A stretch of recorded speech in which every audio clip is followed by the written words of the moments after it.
हरी इच्छा। एक बार भगवान श्री कृष्ण और अर्जुन नदी के किनारे घूम रहे थे, तो उनको एक गरीब ब्राह्मण भिक्षा मांगते हुए मिला। अर्जुन को उस पर दया आई और उसने ब्राह्मण को सोने के सिक्कों की एक थैली दी।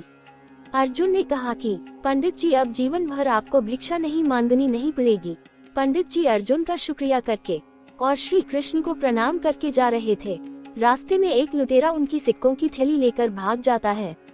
अगले दिन पंडित जी फिर भिक्षा मांगने निकलते हैं और अर्जुन और श्री कृष्ण की नजर उन पर पड़ती है। अर्जुन उनसे पूछते हैं क्या हुआ। पंडित जी बताते हैं कि थैली तो चोर ले गया। तो अर्जुन उन्हें एक बेशकीमती मोती देते हैं और कहते हैं इसे बेचकर आपकी किस्मत बदल जाएगी। वह मोती लेकर घर चला जाता। घर में कोई संदूक न होने के कारण वह मोती को घड़े में छुपा देता है और सो जाता है।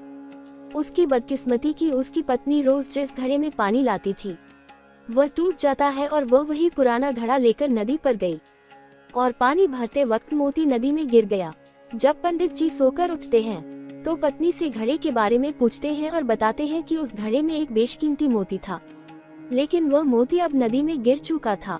पंडित जी सोचते हैं कि शायद मेरे अमीर होने का सपना कभी पूरा नहीं होगा। 2-3 दिन बाद वही पंडित अर्जुन और श्री कृष्ण से मिलता है और उन्हें अपनी सारी बात बताता है। अर्जुन श्री कृष्ण से पूछते हैं भगवान, इस पंडित की कैसी बदकिस्मती है। भगवान कृष्ण शांत रहते हैं और उस पंडित को 2 पैसे देते हैं और कहते हैं कि मैं चाहता हूँ कि तुम आगे भिक्षा मांगने मत जाना, यहाँ से वापस अपने घर चले जाओ। हरी इच्छा मानकर पंडित वापस चला जाता है, लेकिन सोचते हैं कि श्री कृष्ण से अच्छी तो उनके सखा है जिन्होंने मुझे सोने के सिक्के और मोती दिए थे।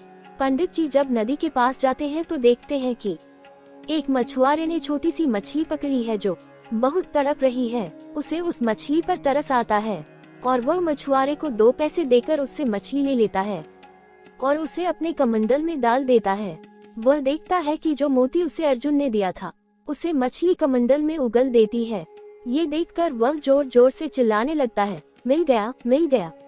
उसी समय वह चोर उधर से जा रहा होता है जिसने उसकी थैली चुराई होती है। पंडित जी के चिल्लाने पर वह पंडित के पैरों में गिर पड़ता है और कहता है कि तुम राजा को मेरे बारे में मत बताना, मैं तुम्हारे सिक्कों की थैली वापस कर देता हूँ। ये सब कुछ श्री कृष्ण और अर्जुन देख रहे थे। तो अर्जुन श्री कृष्ण से पूछते हैं भगवान, यह आपकी कैसी लीला है। भगवान श्री कृष्ण कहते हैं जब तुमने पंडित को पैसे दिए तो वह केवल अपने बारे में सोच रहा था, लेकिन जब मैंने 2 पैसे दिए तो मछली की जान बचाने के लिए उसने उन पैसों का त्याग कर दिया। और तुम जानते ही हो अर्जुन, त्याग का फल तो हमेशा ही मिलता है। आपको हमारी यह कहानी कैसी लगी प्लीज कमेंट करके बताएं और शेयर बटन पर क्लिक करके इसे शेयर जरूर करें। आगे ऐसी ही धार्मिक और ज्ञानवर्धक कहानी सुनने के लिए हमारे चैनल को सब्सक्राइब करें और बेल नोटिफिकेशन को ऑल पर सेट करें। जय श्री कृष्णा, जय श्री राधे।